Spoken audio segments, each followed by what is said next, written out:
I'm Ryan Milliken from Hardway Performance, and you're listening to the Diesel Power Podcast. This is Jaron Holder from Holderdown Performance. This is Anthony Range from XDP. I'm Dimitri Miller with No Zone Diesel. I'm Drew with D&J Precision Machine. I'm Pinky. And you're listening to the Diesel Power Podcast. Diesel Power Podcast. Diesel Power Podcast. And you're listening to the Diesel Power Podcast. The one and only Diesel Power Podcast. We're glad to have Matt from MH Diesel on the podcast today. How you been, absolutely. Man? I've been doing pretty good, man. I appreciate the invite. It's an honor to even be considered for this. Podcasts are fun. Gives us a chance to talk with people all across the industry and have fun and talk about trucks. Absolutely. Stuff we all have a passion about and enjoy. So, when did you first get bit by the diesel bug? Man, that's a long time ago. You know, I was actually born into diesels. Grew up on a farm back in Ohio, and we all ran, red tractors, red power, International Harvester and Case IH, and always, got on a tractor when, first when we were growing up, and just the power that they had pulling. And back then, tractors were only 80 to 120 horsepower, 150 horsepower. So, but gearing goes a long ways as well with that. So, that was kind of where I got bit, I think. And then as I progressed, or as we got older as kids and got into our first vehicles, my actually first pickup was a gas truck, but I always still had that diesel niche. And, my dad being a diesel mechanic all his life and my grandfather being a mechanic, that's kind of where it all started from. And just always went into that part of it, and it stuck with me. And then, when the 6-liter came out, I'm a big Ford guy, and so when the 6-liter came out, that was everybody. It was kind of a flaw engine to everybody. And I looked at it and thought, man, this thing's actually designed pretty awesome. I thought, I really stayed focused on the 6-liter in 2005 when it came out.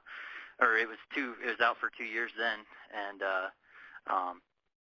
I just kind of took that and just ran with it, and been building some pretty good running 6-liters over the years, and then obviously got into the 6.4s and the 6.7s, and that's kind of where it went. I did own a couple different Cummins trucks over the years too. Had my first one I bought was a 2001 Dodge Cummins, and that was like back in 2007 or 2008, I believe, and that really got it, the torque those inline sixes can just make. And, that was only a 230 horse motor then. And we got into that. I ran a built transmission in it, stayed with the stock output VP44 on that truck. And we were actually able to put down over 600 horse with it, had compounds on it and stuff like that. And so. The 6.0's always been, because I remember, like you said, like they caught a bad rap. Yeah. And then it's like they're resurrected now. Like with all the things that are being done with them across the country, they're. Yeah. I mean, they're the biggest problem I see with 6.0s is really it's just misinformed 6-liter owners. I mean, obviously they had their EGR system flaws, but that can be fixed with the upgraded proper EGR equipment and such. And then that was really, they had their injector issues too, but that comes back to the misinformed 6-liter owners. Guys and gals didn't know, you're not supposed to be running 1540 through them. Those injectors like the 10W30 diesel oil or the 5W40 full synthetic a lot better. They're running a lot tighter clearances than, say, like a 7.3 injector. So those, the 6-liter injectors, they should have, I prefer the 10W30 in them. I've seen it work. And up here in Wyoming, we get into some pretty cold climates, so it definitely shows where it works, in that aspect of it. And so with the 6-liters, the oil customers or individuals that own the trucks, they think that, 1540 is fine, and then they don't know what kind of oil filters to run, like the aftermarket oil filter companies, such as Wix, which Wix makes a great filter for a lot of different applications, but a 6-liter is not one of them. Same with the fuel filters, too. It's got to be Ford OEM filters all the way through, and then a good 10W30 diesel oil, and just make sure you're staying on top of it. And those injectors actually do last a long time. So And then the head gasket issues, yeah, obviously, ARP head studs is what I prefer, and those take care of it. And that takes care of your head gasket issue. And then you've got, the EGR system, but there's upgraded EGR coolers and valves out there now that are performing a lot better than they did when they came out. So that's helping out a lot. And then, of course, all the custom tuning that's available for them anymore to make them run super clean. And when you got a really good run at 6-liter, man, they are just fun to drive. They're one of the funnest, I think, to drive. And obviously the heads are, when you start getting into the big power levels, the heads don't flow like we wish they would, or like we wish we could get them to. But yeah, they were kind of everybody thought they were, the problematic engine out there, but there's actually a lot of potential under the hood of a 6-liter. There's a lot of potential there, and you can take them pretty far. I mean, heck, we've got guys like Jesse Warren and Jaron Holder, Charlie Keeter. Those guys are, I think they're, knocking on the door of 2,000 horsepower with them now? Yeah. Almost. Yeah. They're clearing 1,500, some of them, I believe. So, that's huge. And it's coming back because I think, guys such as myself we want to take it and see what we can do with it, because not a whole lot of people want to mess with them.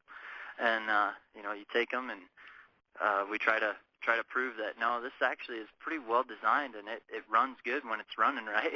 So it's a matter of getting it dialed in and getting the minor bugs worked out of it. But, that all goes back to, like I said earlier, misinformed 6-liter owners. They don't know what proper equipment to be running when they're just maintaining them, just the maintenance side. So Do you find that on a lot of, you own a diesel shop, and customer comes in, it could be any make, model diesel.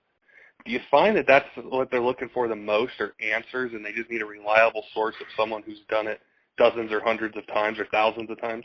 Absolutely. I have had so many customers come in and just people call to talk about them. And the thing is that I find is not many people want to take the time to inform the owner of that truck. They don't want to take the time to, there's times where I've had customers come in and I'll spend 30 to 45 minutes with them. Yeah, that's taken me away from, turning wrenches in the shop and turning trucks out, but that's not what it's all about. Let's inform the owner of their truck that this is what works, this is what doesn't, and this is why this doesn't work. And, I'll lay it out on paperwork in front of them and explain it to them, and they are just in awe when they, understand now that, wow, that's okay. So you mean the 10-minute oil change places are not the place to go? I mean, yeah. You want to run your diesel through a diesel shop, especially one that focuses on the pickup industry, because we know what works good for your vehicle, what's going to extend the life of your injectors, and so on and so forth. If we stick with the Ford trucks, is there, ever since these 2017s came out and that new body style, I know some people love it or hate it, but I love the new body style. Yeah, I do too. The only thing I don't like about them is the mirrors. That's about it. And with like the 6.7 Power Strokes, what are some of the things that you see in the shop that the guys bring their trucks in, or things they can do just to make them run better, or say survive those cold winters in Wyoming, and just different things like that? Yeah, definitely. So obviously regular fuel filter changes. Make sure you're running the right oil in that engine as well. Colder climates, you can run a 540 in it, but when you get colder, run that 1030 in it, and then stay away from 1540. I've seen a lot of guys running 1540 through these 6.7s already and having turbocharger issues, because that's the farthest part away from the oil pump right there, and when it's super cold like it gets here, that's the last thing that's going to see that oil. And yeah. They hop in them and just take off down the road, and they're spooling them up, and that oil is not warm. So definitely run the right oil through it, and then of course you're going to want to run proper fuel additives. So the ultra low sulfur diesel fuel at the stations that you get today it's lacking the lubrication properties that these trucks need. So I've seen high-pressure pumps fail, and we've actually disassembled the pumps right here and found why it failed, or what failed in it, why it failed, and then we bring the customer in and explain to them. We take that few extra minutes to explain to them why this part failed in this pump and what you can do to prevent it again, because it's not a cheap fix when you have to go in and do any kind of high-pressure fuel system work. So, and I prefer Stanodyne fuel additive. Every other tank full is really what I recommend. And we offer that here at the shop. We sell it. But there's other additives out there, such as Power Service. Power Service seems to work well, too. The only thing I stick with Stanodyne, the only reason I do, is because that's just kind of what I have been around for years. It's always worked for us, and it's when you find stuff that really works as far as the fuel system side, as far as taking care of it goes, you just kind of stick with it, Oh yeah. Once it works, it's hard to change once you know. Yeah. Something performs. Yeah, for sure. And then the Stanodyne, again, I see guys going with they wait till winter to start running additive. And that's where they run into, I've seen guys never put any additive in the trucks, then they're buying the bottles of 911. Yeah. So, that's the last resort right there, man. I'd rather pull the truck into a shop and let it sit for the day than try to run that through it. It sometimes gels it out. It brings the fuel back to the way it should be and saves it. But at the same time, start adding this, run it all year round so you don't run into that issue where you're stuck on the side of the road and you're late for work because your truck gelled up. Well, plugging it in isn't going to keep the fuel system warm at night. Yeah. Because your tank's way in the back, and that's what's gelling up. Your fuel filter housings are gelling up. So, run the additive all year round. One, so you put the lubrication properties back into the fuel that's not in the ultra-low sulfur anymore. And two, so you don't end up stuck on the side of the road come winter. We've already had snow here. It was a few days ago. We had enough to white the ground up, but it's all melted away now, thankfully. But it's coming again, and it's going to be a lot worse. Oh yeah, and fuel system stuff is not cheap, whether it's injectors or the pump or. So running fuel additive is definitely good insurance for yourself and your fuel system. Like I said, look at a 6.4 Power Stroke. Those high pressure pumps are $1,250 for one of those. $1,200, $1,250, and then that's a 16-hour job by the book to go in and change it. And then usually when one of those goes, it takes out your injectors too. So you've got to go in and do injectors as well. So you can have an $8,000 to $10,000 bill wrapped up really fast just because you weren't running the proper fuel additive and it took your pump out. Because that, like I said, don't mean to repeat myself here, but I can't stress it enough to people to run additive, especially in a high-pressure common rail fuel system, because that ultra-low sulfur diesel fuel you're putting in your truck every day does not have the lubrication properties that these trucks need. That's definitely true. And maintenance, as well, just staying on top of changing filters. Yep. Fuel filters, I pretty well say every other oil change, so about every 10,000 miles for the 6.7s. You can safely go a little bit more, but, I see people forget. I think I had it done last time, but I don't, I'd have to bring it up and look. So it's like, just do it every oil change, and then you'll be on top of it. It's a lot cheaper than having to pay the tow bill and then pay the shop and then buy the parts and fix it. And it can be a mess for you. You have a 6.7 Power Stroke, right? Yeah, I've got a 2013 right now, and it's totally stock. We just have some custom tuning on it, and we're trying to, right now, let's see, the last time it dynoed, we made 541 horse to the rear wheels and 1,119 foot-pounds of torque, and that was on a chassis dyno. And that's just with tuning. So we want to take it further and see. I'd really like to, I'm running out of fuel on the low side. Obviously, those, stock fuel supply pumps can't keep up.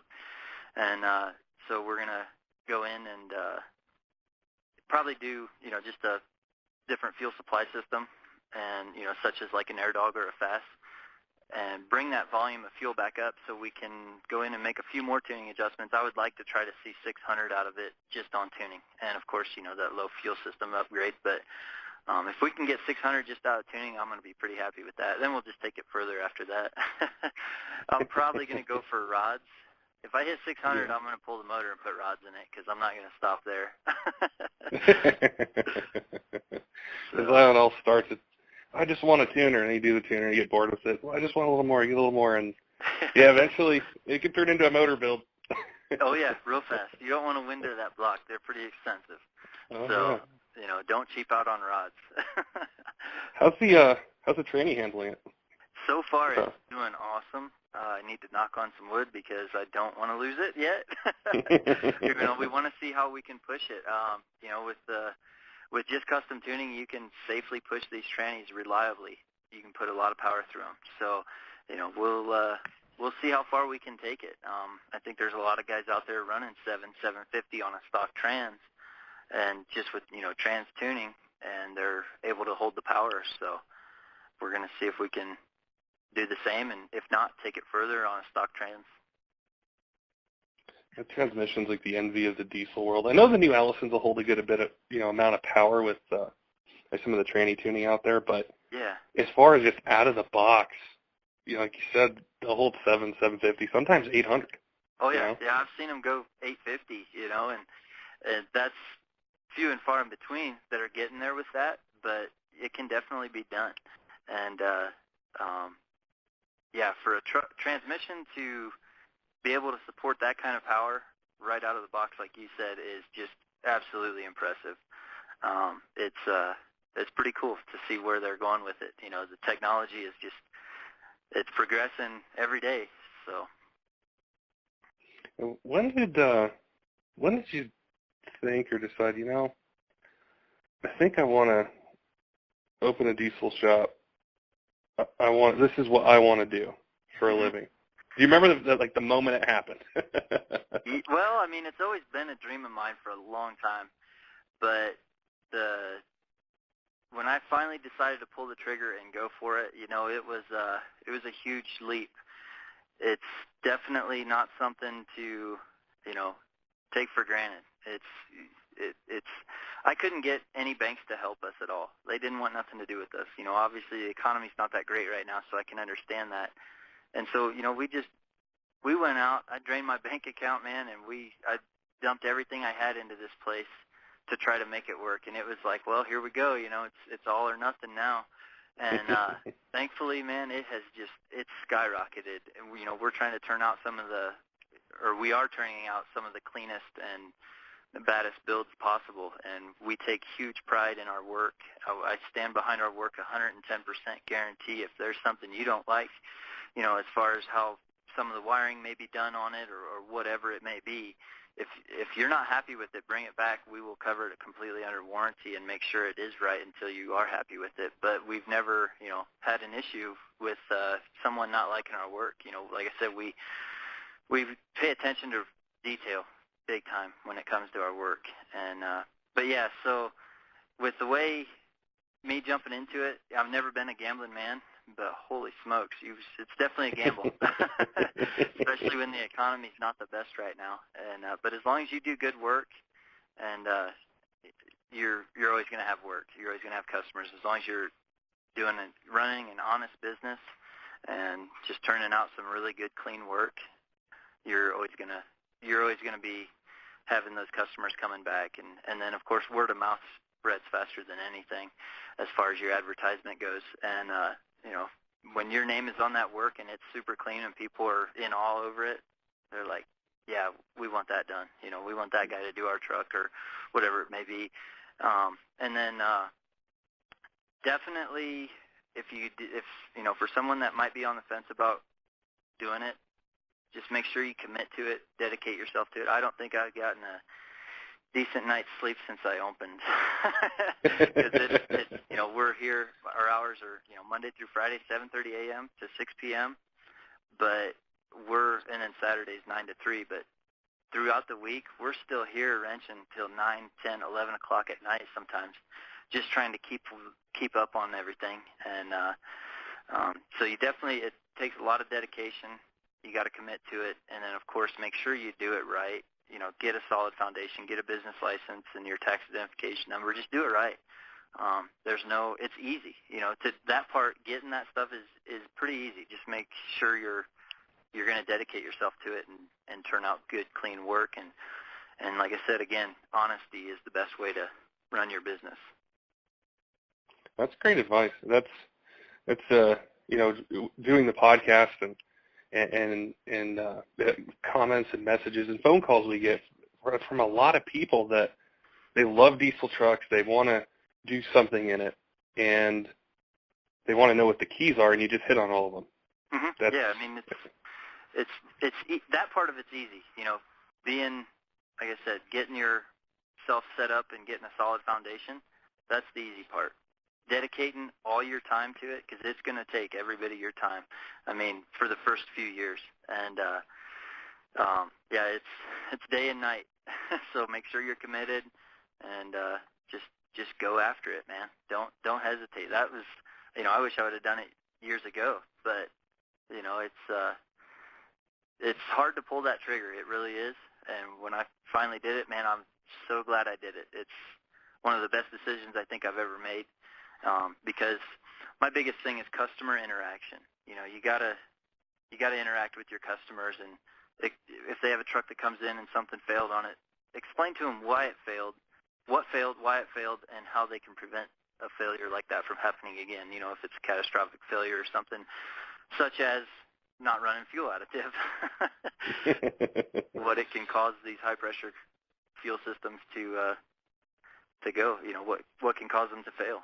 So it's really true. I never really thought about it till maybe right now, but I'm sure there's a lot of truck owners out there where you take your vehicle someplace and they say, well, CP3 needs to be replaced or turbo needs to be replaced. It's X amount of dollars. But it's really nice to know, was it just a fluke? Was it something I did or didn't do? How can I prevent it again once I spend $1,000, $2,000, $3,000, $4,000 on it? Yep. At the minimum. To know. Yeah. That's the thing. I've always been one growing up. My dad, he's instilled the mechanic side of things into me, and I thank him every day for instilling it into me, because I wouldn't be where I'm at today without him, and teaching me along the lines of how to properly repair equipment and pickups and everything.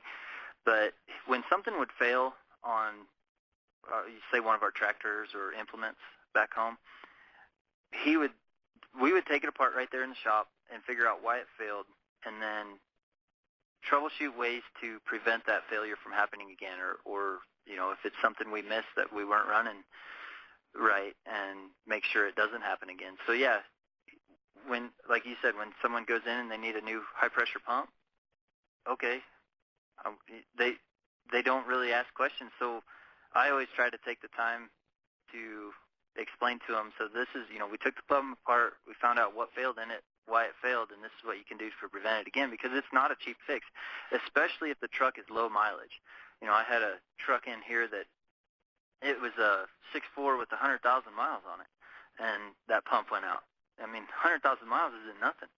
So, why did that super high dollar expensive pump fail? And then we took it apart and we found out, and he's like, yeah, man, I've bought this truck new and I've never ran any additive in it. I never thought I had to. Well, that's why it failed. The veins inside that pump were welded together, and the only thing that can cause that is just excessive heat from lack of lubrication, because the 6.4s have a good fuel cooler system on it. So it wasn't the fuel going to the pump was too hot, but when it got to the pump and the lack of lubrication in the fuel just wasn't there, or the lack of lubrication in the fuel is what caused that pump to fail. So the fuel additive is what puts the lubrication back in that fuel, and you don't have to worry about it then. What was it like? I just thought of this, but I know that like the diesel scene in the Midwest is different than how it is, say west of the Mississippi. What was it like going from Ohio, and like the trucks and the community and the events and everything, and now being here out west? Do you see some similarities between it, or are they a little different? They're definitely different. I miss going to sled pulls every weekend. They don't have them out here every weekend. Sled pulls seems to be kind of a, around this area, it's like a once-a-year deal. And, I think with bringing this shop to this town like this, I would like to try to bring more sled pull events to this town. And there's no drag strips here in Wyoming. No, there isn't a single one that I know of. The one that was in Douglas, Wyoming, that's closed down. Just wasn't enough people racing at it. But there's definitely no lack of diesel pickups out here because everyone seems to use them for their jobs, their work, their ranches, their pipeline welders, whatever, they're all working these trucks. Back home, a lot of it's playing, A lot of them still do use their trucks for work back east, but you also have a lot that are just strictly for play. So these are, what I'm seeing out here is mainly just trucks that they're using for work, and then they're diesels. And then, of course, sometimes, you get a few customers that their weekend is their toy, but they have a different truck for that or whatever it may be. And, they might use their work truck as their play truck. And obviously, if something breaks on that, you got to make sure it's ready to go that Monday for work. So, but yeah, it's definitely the drag race scene. You have to travel a lot for it. Of course, anywhere in Wyoming, you have to travel. Few and far in between towns. But your tow bill gets really expensive. So if you have a breakdown, yeah, you got a pretty expensive tow bill. But so that's why, we try to inform customers and help them to where they don't have to, suffer that huge tow bill. I had a guy have a truck towed all the way up here last weekend. Man, his tow bill is $1,500. Wow. I mean, that's a heck of a tow bill. So, and all it needed was a water pump. It was a 6.7 Cummins and needed a water pump. That's all it was. So, yeah, it gets expensive. So whatever, I try to inform customers that what they need to, the way they need to be maintaining their vehicles, whether they do it themselves or they're bringing it to a different place or whatever. Just make sure, if you're having someone else, another shop do your oil changes and stuff like that, that's totally fine. Just make sure they're running the correct filters, oil filters, fuel filters, and, of course, the correct oil, especially if it's a 6-liter. What's the best way for guys to get in touch with you? If they want to bring their truck to you and get some stuff done, even if whether they're in Wyoming or South Dakota or Montana, wherever they might be. Yeah, so, we've been pretty fortunate. We've been having customers coming from, it's statewide now, and we're getting some from, just on the borders right now, right around Colorado and Idaho, Utah, and Montana, and so on. But typically Facebook is probably the best. And then, of course, you can call us here at the shop. That number is 307-436-7145. You can reach us there at the shop anytime, Monday through Friday and Saturdays. And then, but yeah, Facebook, Instagram, we try to stay up on the social media pretty good. So we post what's going on in the shop and the builds that we've got that we're pushing through. And yeah, that's probably about the best bet right there is to follow us on Facebook. And if you're in the area, just stop in, man. We like, like I said, customer interaction. We want to explain to them, if they're looking to, have some work done, whether it's just general repair. We specialize in the Ford Power Stroke, GM Duramax, and the Dodge Cummins pickups. And, we do everything from just maintaining them, which is your oil changes and brakes and just general repairs, minor and major, to full-on 1,000-plus horsepower builds. And so, we like to put a build sheet together for the guys that really want to, make some power and break it down in front of them and explain to them what works with what and go from there with it. So that's awesome. Yeah, I'll make sure and put a link to your Facebook. All right, Facebook page. So you guys can just click over and check it out and stop by the shop, meet you guys, and take a look around. Yep, that'd be cool. We'd like to kind of show off our shop. We're in a 6,000 square foot shop right now. And the way things are going, we might have to add another 6 onto it. There you go. Yep.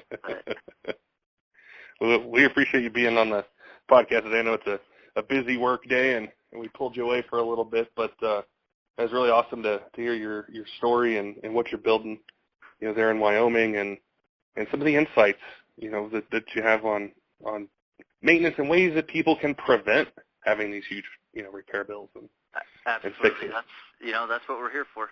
So that's what we do. That's what we specialize in, and we're more than happy to chat with people about different ways to protect their investment, because these trucks ain't getting any cheaper. Nope, they aren't.